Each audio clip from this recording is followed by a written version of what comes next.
we have to go to our correspondent, Oba Dioye, who is in Falomo Ikoyi in Lagos here to give us some insight regarding the anniversary, the 10th year anniversary of the Chibok girls' abduction. I understand there's a gathering there. Oba?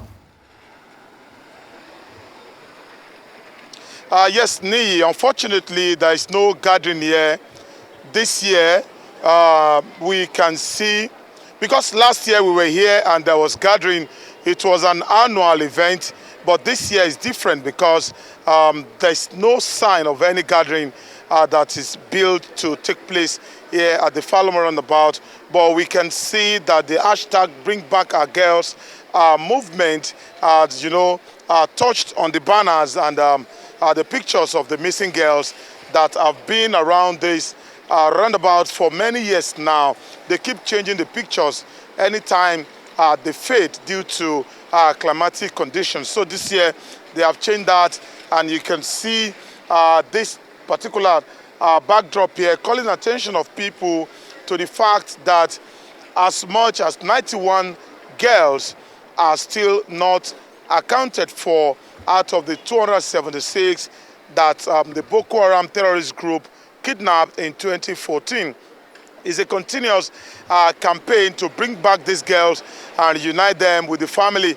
And members of the hashtag Bring Back Our Girl campaign, they have vowed that they are not going to stop in this campaign until these girls are, brought back and reunited with their family.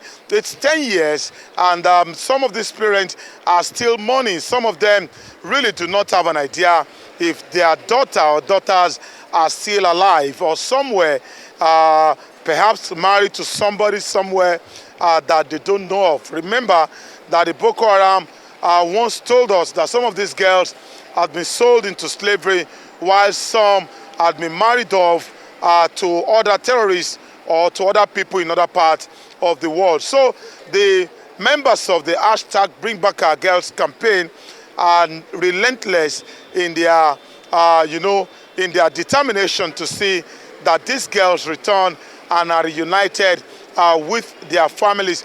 You remember that a lot of drama have characterized these missing girls this past 10 years. And at some point in time, politicians even attempted to play some political games with these missing girls until advocacy groups like this hashtag Bring Back Our Girls and the rest of them took up the gauntlet and, take up the matter to confront the government that indeed it is your responsibility to provide security of life and property to your citizens within the country. So we know that there are other activities taking part in other parts of the world, but this year in Ikoyi, the annual event, the annual commemorative gathering of the parents of, the Bring Back Our Girls campaigners and other members of the public is not taking place because, like I told you, there is no sign that anything will be taking place here today to commemorate the 10th year anniversary, the 10th year commemoration of the kidnap of 276 girls from their hostel in Chibok, Borno State, northeast Nigeria.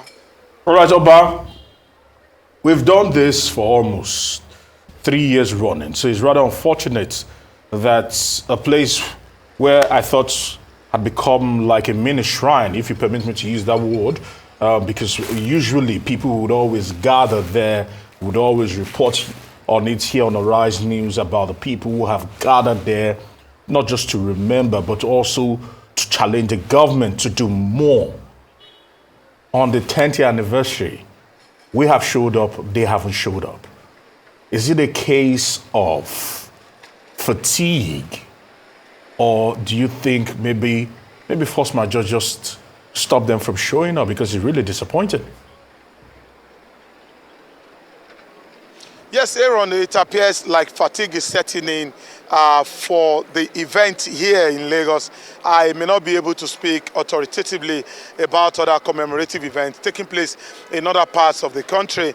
But here in Lagos, it was a kind of annual commemoration. But this year, one expected that being, the 10th year of the kidnap saga, one will have expected to see a bigger gathering of these campaigners and other members of the public. But unfortunately, nothing of sort is happening here.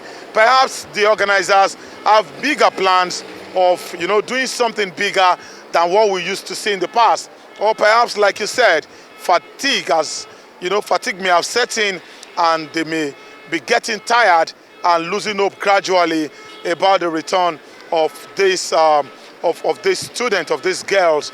I spoke with some people who declined coming before camera, and I could deduct from their reactions that many Nigerians have completely lost hope about the return of these girls. They've completely given up about these girls, and they have moved on to something else, and saying that indeed the missing girls, that chapter is a closed chapter in the history of Nigeria. But the parents and members of the hashtag Bring Back Our Girls movement are vowed to continue that campaign, to continue the clamor until the remaining 91 girls are brought back and reunited with their parents. But how soon will that be? And of course, how possible is that? We don't know. Only time will tell. Indeed, Oba.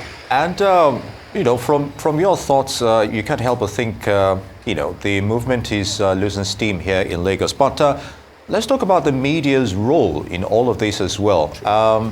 What are your thoughts regarding their duty to also act as a kind of catalyst to the movement's clarion call for more to be done, as it were?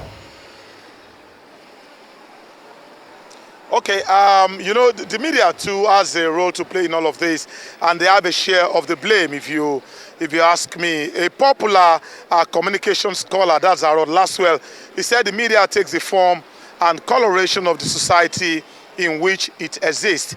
Now, I told you about, the people I spoke with before coming before the camera this afternoon, and their reaction, suggests that a lot of people have really given up about these girls. And of course, the media cannot operate in isolation of the media in which it exists. The media, only amplifies positions and thinking, of the larger society. And if you check around truly, especially on our newspapers, daily newspapers, television stations, and radio stations, a time it was when they were doing daily countdown, like opening a small box in front of their newspaper, telling us that today marks 700-something days, 200-something days since Chibok girls were taken. But suddenly, that particular part in our media just disappeared. And many media organizations even hardly touch on the Chibok girls matter any longer, because, of course, it appears like everybody has moved on.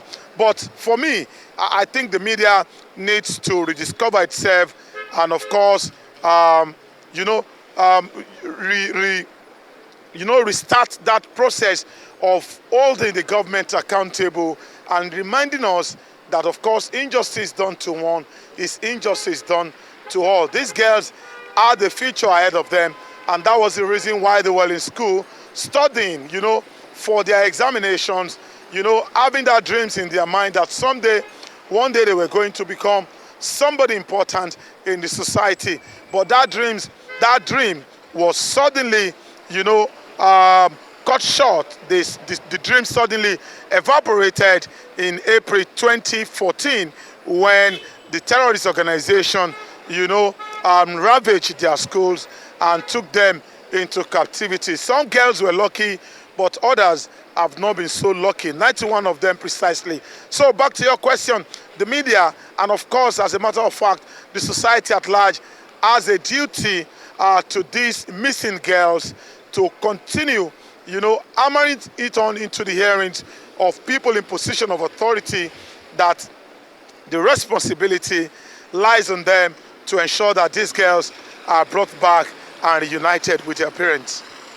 All right, many thanks to you about the Arise correspondent there in Falomore, giving us an up-to-date report on what should have been a gathering of like-minded people.